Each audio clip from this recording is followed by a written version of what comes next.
Ekine, you were talking about issues around this, and you pointed out that when this is supposed to be about 14 days, and they've taken 9 days out of the 14 days and more. If you include today, that's 10 days.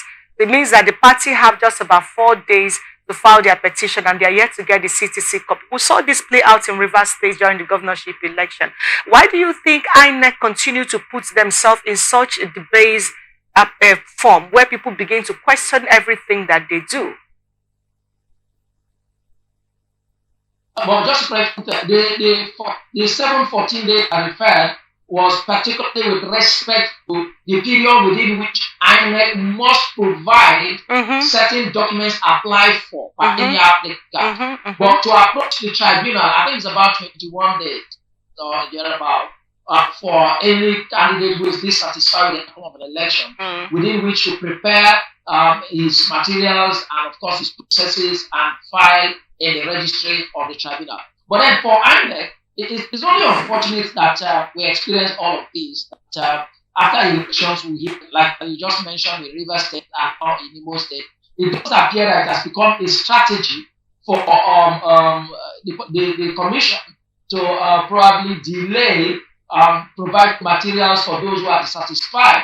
Don't forget that INEC, in our own jurisprudence, our own procedure, has become a seriously interested party in protecting the results they declare and the returns made. So clearly, INEC is usually on the part of the person who is declared as a winner of an election. So challenging the proceedings of elections and the outcome of the election is like you are on the other side and INEC is on the other side. So if INEC is not definitely determined to be objective, then INEC will act in a way that for the applicants or those who are dissatisfied with the outcome of the elections to feel that INEC is deliberately delaying the provision of this matter. And that's clearly understandable because INEC clearly in every election matter before the tribunal is defending the outcome of the elections.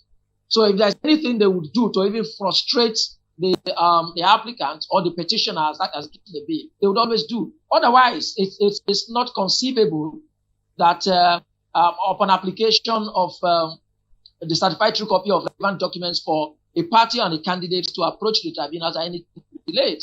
The documents are there, certify them. And in this case, there's even of circular election. One would expect that the commission should be prepared that these things are certainly going to come, especially in our climate. Elections are largely conducted outside of the provisions of the Electoral Act, the Constitution, and even guidelines of INEC, without substantial compliance with the provisions of the law. So you would expect that dissatisfied candidates and political parties will approach the tribunals. So an objective and incorruptible election will just be ready for these things to be out. And that's why the Electoral Act is very clear, like I said, to provide these materials within the days that the Electoral Act provided. And to do so is an offense.